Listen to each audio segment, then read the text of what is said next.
ẹ kú dédé wòyí ẹ̀yin èèyàn wa. Ìròyìn Yorùbá rèé tó ń dé sétí ìgbọ́ yín láti iléeṣẹ́ ẹlẹ́rọ amìtìtì ìyẹn ti Yorùbá News Network ti YNN. Ṣẹ́gun Prime lórúkọ tèmi o. Ẹ ṣàlàfíà lẹ́wà. Ẹ máa gbọ́rọ̀ yìí eléyìí ó gẹ́gẹ́gbẹ́ mò ń bọ̀ ná. Ẹ jẹ́ kọ́kọ́ bẹ̀rẹ̀ láti orílẹ̀-èdè Amẹ́ríkà níbi tí rògbòdìyàn kan ti ń ṣẹlẹ̀ lọ́wọ́lọ́wọ́. Kódà rògbòdìyàn yìí ó ti kọjá ọ̀sẹ̀ mẹ́ta tó ti ń ṣẹlẹ̀ o. Ẹ lè dá lórí ọ̀rọ̀ olórí orílẹ̀-èdè ọ̀hún arákùnrin Donald Trump gẹ́gẹ́ bí ẹ ṣe mọ̀ ẹnu dùn rò fọ́ ẹlẹ́nu ń já wáyà. Òun àti àwọn ẹgbẹ́ kejì ìyẹn ẹgbẹ́ ẹlẹ́sìn tí a mọ̀ sí Democrat àwọn méjèèjì lọ́jọ́ fẹ́ ṣe kíni lọ́jọ́ wọ ìjàkadì yìí o wọ́n jọ tẹsẹ̀ bọ ṣòkòtò kan náà nítorí wípé arákùnrin Donald Trump ó lóun fẹ́ kó ògiri àlàpà o òun sì nílò owó láti fi kó ògiri yìí. Àwọn ẹgbẹ́ ẹlẹ́sìn tí a mọ̀ sí Democrat wọ́n yarí o wọ́n làwọn ò lè fún olórí orílẹ̀-èdè ọ̀hún lówó láti fi kó ògiri o. Eléyìí ló fà á tó ṣe di wípé ìjọba kan ti ṣe kíni wọ́n ti panudé báyìí o ìyẹn ló ń pè ní shutdown fún ó ti kọjá ọ̀sẹ̀ mẹ́ta o. Ẹ tẹ̀ wá mọ̀ nǹkan tó ṣẹlẹ̀ báyìí olórí àwọn ẹgbẹ́ ẹlẹ́sìn tí a mọ̀ sí arábìnrin Nusi gbé lọ sí tí gbogbo ayé mọ̀ sí Nancy Pelosi òun kọ́ ti ṣe kí ni ó fà kékọ́rí gidi gan ni o. Ó ní kò jọ́ láíláí àwọn ò ní gbà kí ọ̀gbẹ́ni Donald kó lọ fi owó kó lọ fi kọ́ ògiri o. Eléyìí ló wà fà tó ṣe jẹ́ pé ní àwọn ibi tí a mọ̀ sí iléeṣẹ́ òfurufú tí a mọ̀ sí airport àwọn tó ń ṣiṣẹ́ ń bẹ̀ gẹ́gẹ́ bẹ́ẹ̀ ṣe mọ̀ àwọn òṣìṣẹ́ ìjọba ni wọ́n ìgbà tí wọ́n sanwó fún wọn àwọn lòmíì kẹ̀rí wọ́n wò pé wọ́n sanwó fún mi kí ló dé tí mo ṣe ń lọ bí iṣẹ́ wọ́n kúkú jókòó sílé wọn o. Eléyìí wà fà tó ṣe jẹ́ pé àwọn tó ń fò káàkiri ìyẹn àwọn travelers wọ́n ti bẹ̀rẹ̀ sí ní ìṣòro o. Èmi ò tiẹ̀ wá wòye wípé gẹ́gẹ́ bí ẹ ti mọ̀ ẹ̀yin tẹ́ ń gbé Nàìjà tẹ́ ń bọ̀ wá sí Amẹ́ríkà tó yẹ pé ẹ máa ń kó gbìn wá ẹ máa ń kó pọ̀mọ́ wá ẹ máa ń kó gálà wá oríṣiríṣi nǹkan tí wọ́n ní jẹ́ kẹ́ kó wọlé ìsìn gangan báyìí ló jẹ́ kẹ́ máa kó gbogbo ẹ̀ wá o látàrí wípé kí ni àwọn èèyàn wọn tó ṣiṣẹ́ bẹ́ẹ̀ wọ́n rówó jẹun ẹni tó bá wá sìn yín tẹ́ bá dé sìn yín tẹ́ bá na pọ̀mọ́ sí wọn kí á lọ́ máa gọ́ pọ̀mọ́ tẹ́ bá fún wọn ní bíi gálà méjì kí á lọ́ máa gba gálà o lọ́ máa ní kẹ́ sáré kọ̀ọ̀kan tẹ́ fẹ́ kó kẹ́kọ̀ọ́ wọlé o. Àti ẹ̀ ń gbọ́pọ̀ arákùnrin kan ní ìlú Atlanta bẹ́ẹ̀ ni ní ìlú Atlanta la gbọ́pọ̀ arákùnrin ó gbé ìbọn jàgàmù ó gbé kọjá o bẹ́ẹ̀ ni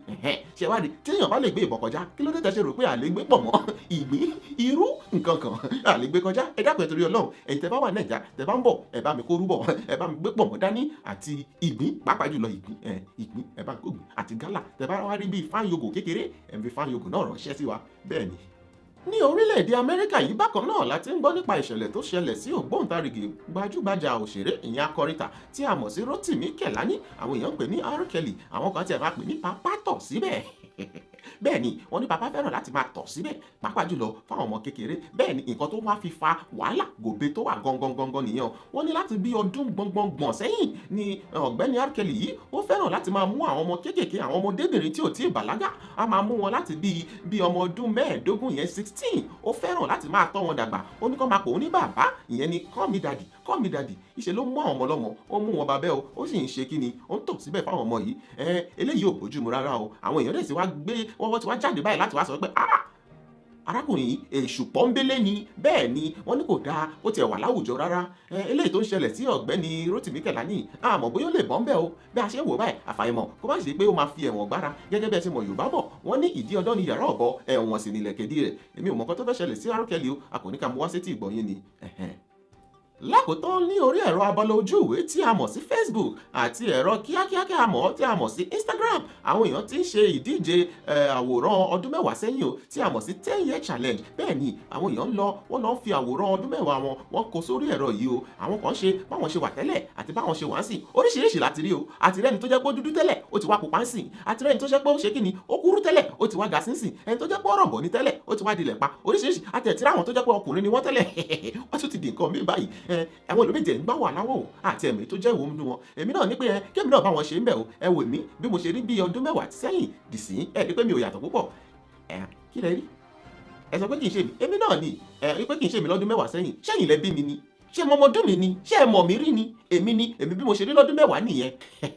ẹ̀yin èèyàn wa ẹ wo nílé rẹ jù báyìí lọ lórí ìròyìn tòní jàre èmi ọmọ yín náà ní Ṣẹ́gun Prime ẹ pàdé mi tó bá dọ̀sẹ̀ tó ń bọ̀ pẹ̀lú ìròyìn tuntun àrà tuntun ọ̀rọ̀ tuntun èmi náà ni